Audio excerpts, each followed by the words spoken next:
Hello and welcome students of Standard 10 to the second video. We will be discussing Fire and Ice written by Robert Frost. Earlier we discussed The Dust of Snow written by the same poet. Now fire and ice are great examples of antithesis because they nullify each other's effect.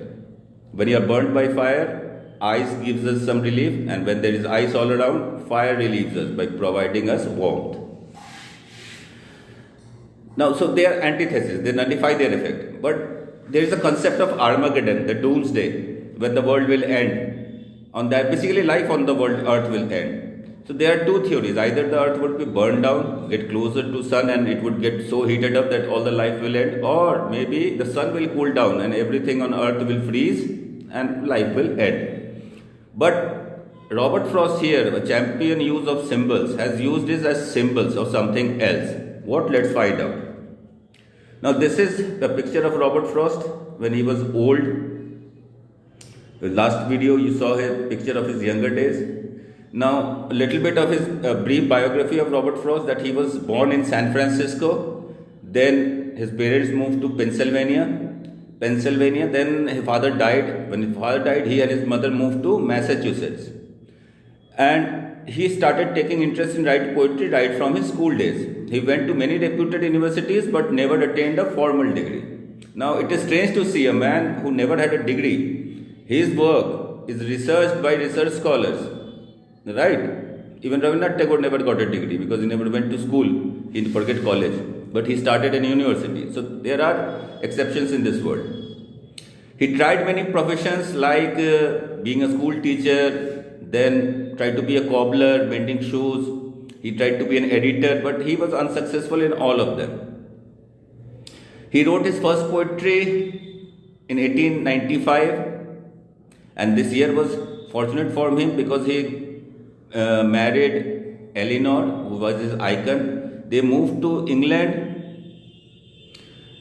They tried farming over there, but it failed.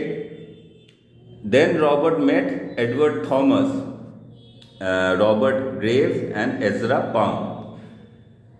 It is a fact that his work is mainly attached to New England despite all his universal messages in the poem. He is in fact a regional poet, pointed by great poet scholars. At an occasion, J.F. Kennedy said, "He has bequeathed his nation a body of imperishable verse, from which Americans will forever gain joy and understanding." He died on January 29th, 1963.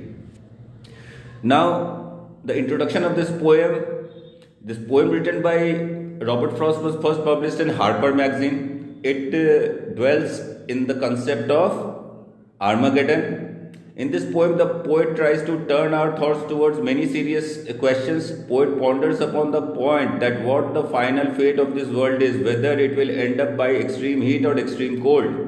In fact, whole poem centers on the concept of desire and hate. Desire has been given embodiment of fire, and hate has been compared with ice.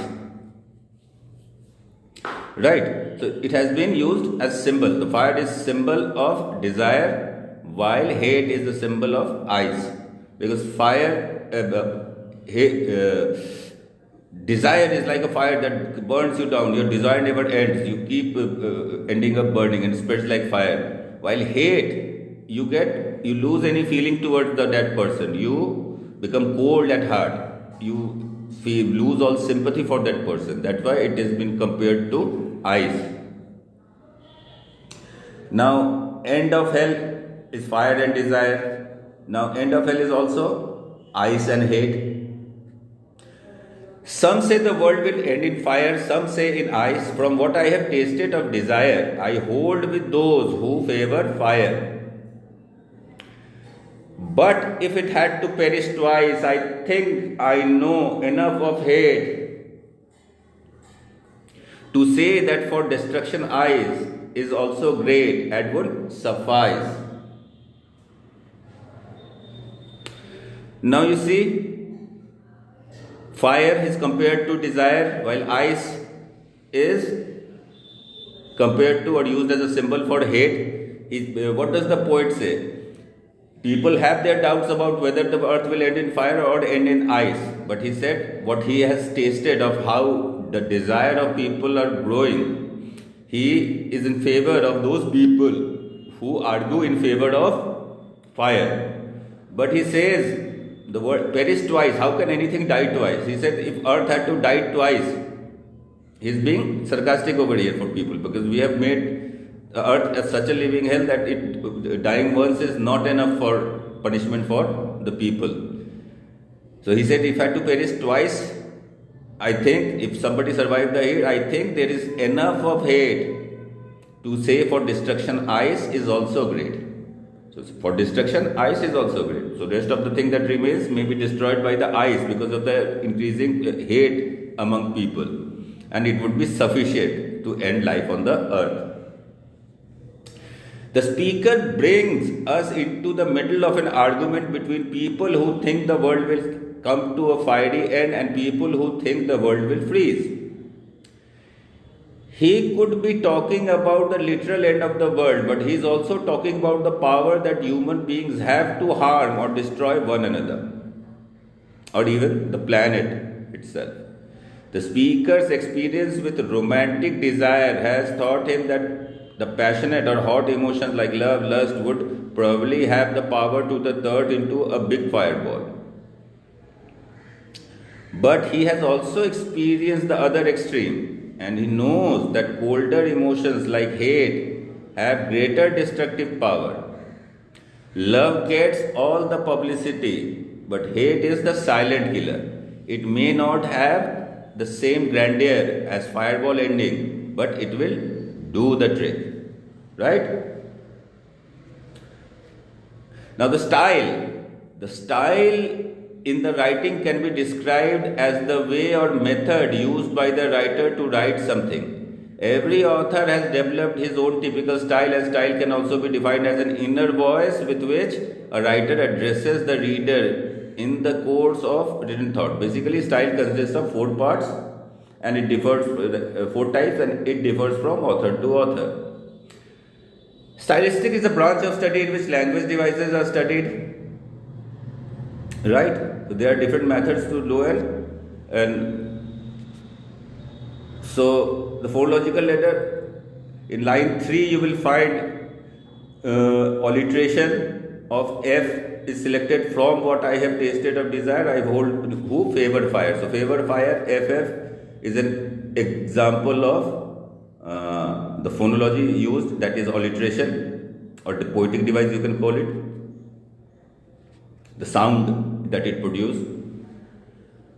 You can see I hold with those who favor fire, but it had to perish if it had to perish twice. There is those who favor. This is O sound. And in line 5, I sound is generating assonance. If, eat, it's I sound. So you find assonance in the 2 lines. Then consonance. In line 6, the word N is creating I think, no, enough. You see? N, think, N is prominent. No, K is silent, so N sound is audible. Enough. N is, that is consonance. Now, rhyme scheme can be A, B, A, A, B, C, B, C, B. That is the rhyme scheme of the 2 stanzas. Or we break it into 3 depending by counting the line, because there are 9 lines, 4 in one, 5 in another. So dividing it by 3, we can call ABA, ABC, BCB. Now, repetition of the same word has been used, parallelism has been used. Some say the word will end in fire, some say in ice, some say, is also example of anaphor. Symbolism, fire and ice are the symbol used here by poet for desire and hate. Allusion has been used. Allusion when we indicate at something. In the poem, when the poet talks about fire, who points at global warming, and when he discusses ice, he discussed inwardly ice age. So it is pointing at something, global warming and the ice age. So it is an allusion, direct indication. Imagery being used.